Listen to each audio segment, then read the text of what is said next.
Olá! Iniciamos neste momento a nossa terceira aula sobre blocos econômicos. Foi a partir da Guerra Fria que houve uma reorganização da ordem mundial denominada como Nova Ordem Mundial. O objetivo era manter os mercados funcionando tanto interno quanto externo. A formação de blocos econômicos entre países tem como objetivo a integração econômica, com o intuito de possibilitar uma maior participação dos países no mercado externo. Estes países se unem por meio de um conjunto de medidas de caráter econômico, ao qual tem por objetivo promover uma maior aproximação, através de maior poder de compra dentro do bloco, elevação do nível de vida do seu povo, participação no mercado de empresas de outros países membros do bloco econômico e consequente redução de custos. Um dos principais objetivos de um bloco econômico é possibilitar um tratamento preferencial tarifário para os países componentes. Outros blocos estabelecem, inclusive, uma moeda única, como é o caso da União Europeia, que estabeleceu o euro como moeda comum. Mas antes de adentrarmos melhor neste tema, vamos nos reportar ao nosso cenário histórico interno da década de 1990. Nessa década, o atual presidente da República, Fernando Collor de Mello, decidiu abrir as portas do país ao mercado externo, como forma de jugular a inflação e melhorar o nível de qualidade dos produtos com o aumento da concorrência. Os países estão cada dia mais na busca de ampliação dos seus consumidores através das fronteiras. Para tal, existem alguns tipos de modelos de integração econômica, no que se refere à zona de preferência tarifária, zona de livre comércio, união aduaneira, mercado comum e união econômica e monetária. A zona de preferência tarifária são tarifas inferiores às adotadas em relação aos demais países. A Associação Latino-Americana de Integração, a LADI, possui tarifas menores do que para o comércio entre os 3 países membros: Argentina, Bolívia, Brasil, Chile, Colômbia, Cuba, Equador, México, Panamá, Paraguai, Peru, Uruguai e Venezuela. Ao todo, são 20 milhões de quilômetros quadrados de extensão comercial e 510 milhões de habitantes envolvidos.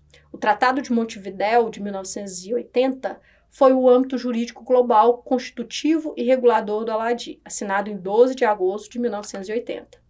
Já a zona de livre comércio, correspondente à eliminação das barreiras tarifárias e não tarifárias ao comércio entre os países membros, como exemplo tem-se o Acordo de Livre Comércio da América do Norte, o NAFTA, integram esse bloco econômico Estados Unidos, Canadá e México. O Acordo de Liberalização Econômica, assinado em 1991, formalizou a relação entre Estados Unidos e Canadá.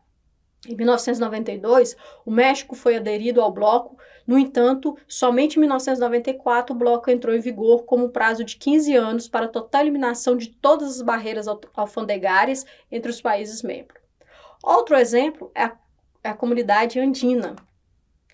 Outro modelo de integração existente é a União Europeia, cujas características principais são a adoção de uma tarifa externa comum, chamada de TEC, e de políticas comerciais comuns em relação aos países que não são membros. Nesses critérios tem-se o Mercado Comum do Sul, o Mercosul, que é composto por Argentina, Brasil, Paraguai e Uruguai.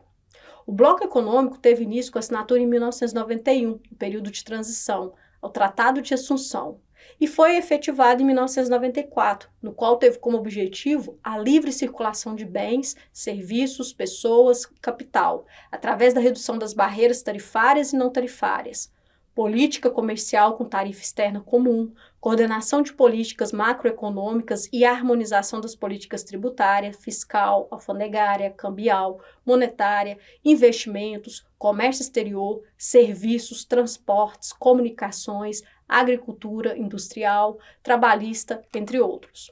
O mercado comum é representado pela livre circulação de bens, serviços e fatores de produção, bem como pela coordenação das políticas macroeconômicas, políticas cambial, monetária e fiscal. Nesse tipo de integração, as barreiras são inexistentes. Não se tem um bloco econômico que se encaixe perfeitamente neste modelo de integração econômica. Por fim, a União Econômica e Monetária retrata a adoção de uma moeda única e de política monetária unificada por meio de um Banco Central Comunitário. A União Europeia é um bloco econômico com exemplo desse modelo de integração. Em 1º de janeiro de 1999, seus países membros adotaram o euro como moeda única tanto para o uso comercial quanto bancário. Em janeiro de 2022, a população teve acesso a essa moeda. A sede central europeu é em Frankfurt, na Alemanha, e está em funcionamento desde julho de 1998. A União Europeia é o bloco econômico que representa o estágio mais avançado do processo de formação de um bloco econômico. Fundada pelo Tratado de Roma em 1957, denominava-se como Comunidade Econômica Europeia. Em 1992, houve sua consolidação com a eliminação das últimas barreiras alfandegárias entre os países membros.